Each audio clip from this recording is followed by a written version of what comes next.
Isang napakagandang umaga para sa lahat. Ngayong araw na ito ay ating ipagpapatuloy ang talakayan para sa unang aralin sa ikatlong unit. Ngayong araw ding ito ating bibigyang pansin ang pagtalakay sa pagpapakita ng paggalang sa mga nakatatanda. Noong nakaraang linggo ay atin nang naunang talakayin ang unang paksa tungkol sa paggalang sa magulang. Okay, so ngayon, atin namang bibigyang pansin ang pagpapakita ng paggalang sa mga nakatatanda sa atin. Paano ba dapat natin ipakita yung paggalang sa mga taong mas nakatatanda sa atin? Alam naman natin na likas na mapagmahal ang mga Pilipino, di ba, sa mga nakatatanda. Hindi katulad sa ibang bansa o ibang lahi.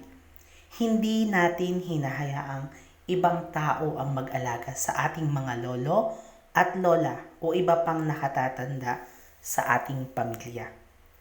Kahit nga hindi ka pamilya o kamag-anak, ay hindi nawawala ang ating paggalang sa kanila tulad ng sumusunod. Una, paggamit ng mga magagalang na salita tulad ng po at opo ay isa sa mga gawi or mga kaparaanan kung paano natin maipapakita yung paggalang natin sa mga nakatatanda sa atin. Ang mga salitang po at opo ay bagay na bagay sa mga Pilipino.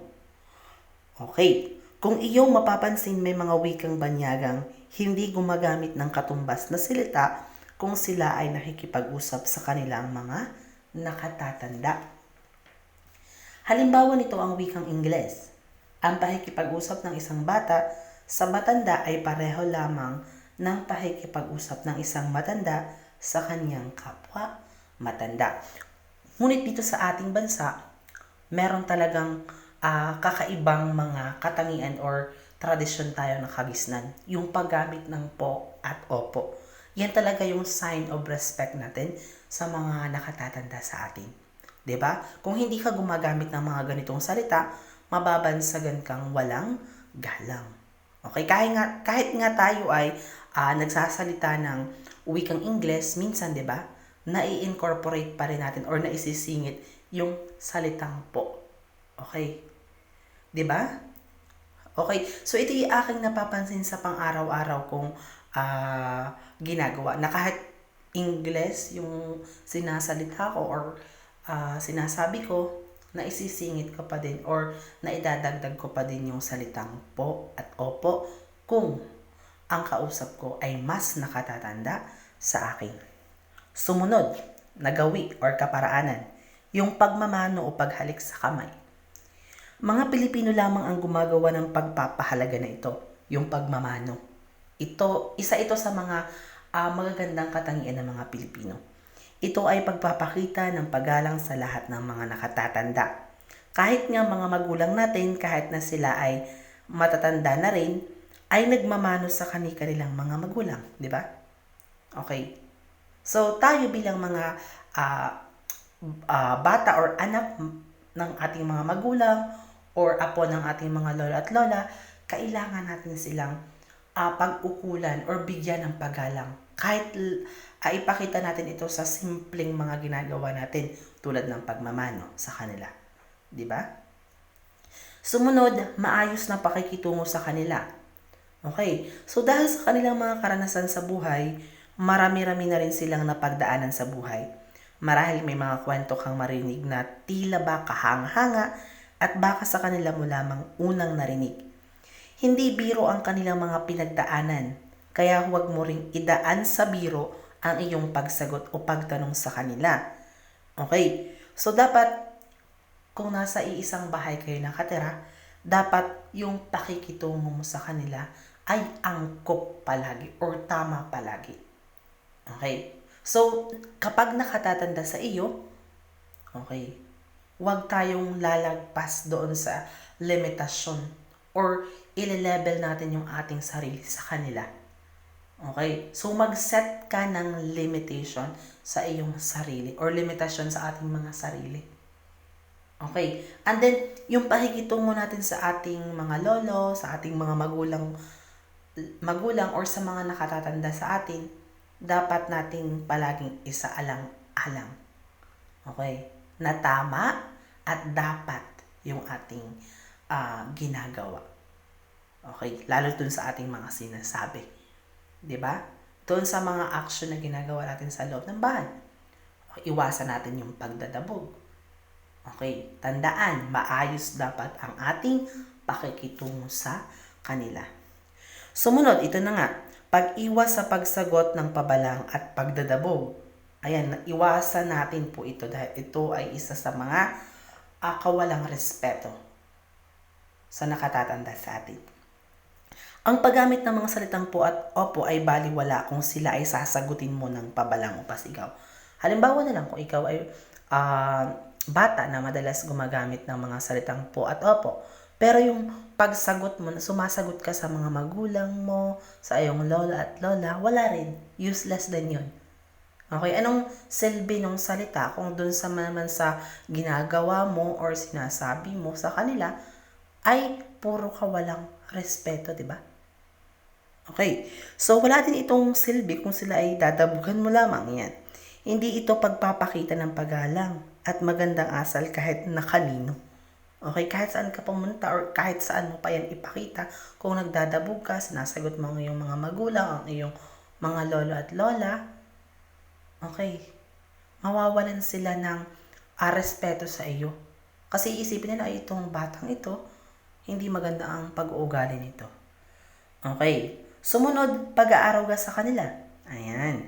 So dahil sa katandaan, hindi malayo ang posibilidad na mayroon na silang nararamdamang sakit sa katawan. Ang kanilang kalakasan hindi nakapareho nung sila ay nasa kabataan pala. Pagpapakita ng napakalaking paggalang sa kanila kung sila ay aalagaan ng maayos at taos sa puso. Okay, especially kung yung ating mga lola at lola, nagkakasakit pa minsan-minsan, ayan. And then yung ating mga magulang, lalo, dapat nandyan tayo palagi para sa kanila na handang umalalay, handang umagapay, at handa natin silang arugahin at alagaan. Okay, kung sila yung nangangailangan ng tulong natin, yun ay pagpapakita ng paggalang natin para sa kanila. Pero kung sila ay nagkasakit, tapos sila pa yung pinapagawa mo ng mga gawaing bahay sa loob ng bahay, tapos ikaw ay nakaupo lamang, di ba? Kawalang respeto yun. Parang wala kang concern doon sa iyong mga magulang or sa iyong lola at lola. Okay, dapat kung talagang mapilit yung ating mga magulang na sila yung gagawa, dapat sinabi mo man lang na, Ma, kamusta, okay ka lang ba? Kaya mo ba talaga? Kung hindi man, pwede ako na lang ang gumawa niyan. Diba? Or sa iyong ama or sa iyong lola at lola. Ayan, yun ay pagpapakita natin ng paggalang para sa kanila. Okay, kung atin silang kinakamusta kung may mga nararamdaman silang hindi maganda. Sumunod, unawain ang kanilang damdamin. Ayan, so tandaan natin na ang matanda ay maramdamin yan. Sensitive na yung mga yan. Madali para sa kanila ang magtampo dahil iniisip nila na sila ay pabigat na lamang sa kanilang mga pamilya. Hindi maiiwasan na ito ay isipin nila dahil marami sa ating matatanda ang hindi na nakakapaghanap buhay dahil sa kahinaan ng katawan at kalusugan. Hanggat maaari ay huwag nating ipadama ito sa kanila. Huwag nating ipadama na sila ay wala ng halaga sa atin. Habaan ang ating pasensya at ayusin ang pakikitungo sa kanila. Okay, tandaan na nung tayo ay bata pa, sila yung ag-aalaga sa atin. Sila yung nandyan sa atin. Ngayong sila ay matanda na, tayo ay nandito na sa ating estado, meron na tayong mga trabaho, tayo naman ang mag-alaga sa kanila. Okay, huwag nating iparamdam na sila ay pabigat sa atin. Okay? Diba? Kasi kung lagi mo yung ipinaparamdam sa kanila, sino bang tao yung gugustuhin magstay sa iisang bahay kasama yung taong nagpaparamdam sa kanya ng ganong damdamin. Diba? Dapat nandyan tayo para sa kanila palagi. Na ngayong sila'y matanda na, tayo na yung mag-aalaga sa kanila. Sumunod, paghingi ng kanilang payo. Ayan. So tulad ng mga magulang, kabutihan din ang layunin ng ating mga nakatatanda. Dahil sa kanilang mga karanasan, ang kanilang talino sa buhay ay hinubog na ng panahon. Kaya naman, ang turo na nanggagaling sa kanila ay paniguradong subok na. Sabi nga sa wikang Ingles, tried and tested na. Diba?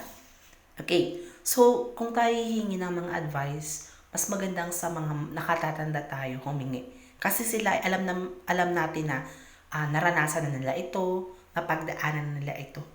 Okay, kaya mas maganda na sa kanila tayo humingi ng payo. Okay, para mas maganda yung maging resulta.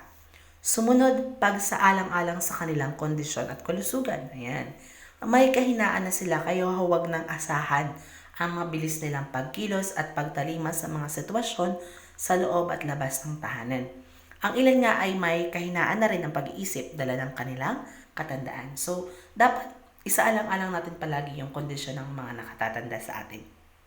Okay?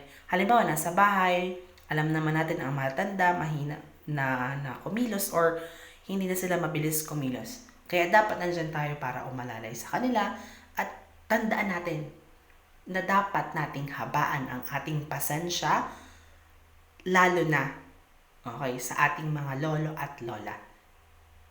Dahil yun ay tanda ng paggalang natin sa kanila. Sumunod, iparamdam sa kanila na sila ay magandang halimbawa. Okay, so iparamdam sa kanila na sila ay may nagawang mabuti para sa pamilya sa pamamagitan ng pagtingin sa kanila bilang magandang halimbawa. Gawin silang huwaran at ipagmalaki sa mga kaibigan at kakilala. Ipakita ang kanilang mga nagawa, ikwento sa iba ang kanilang mga napagtagumpayan. Mas magandang gawin ito sa kanilang harapan o kasama sila sa kwentuhan upang mas mapasaya mo ang kanilang damdamin. Okay, so dapat nating ipadama sa kanila na tayo ay proud sa kanila. Huwag po nating ikahihiya ang ating mga lolo at lola, ang ating mga magulang.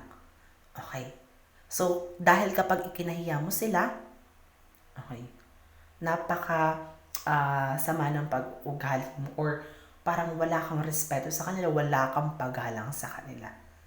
Okay, ba't mo ikahihiya ang iyong lolo at lola, mga magulang mo, di ba?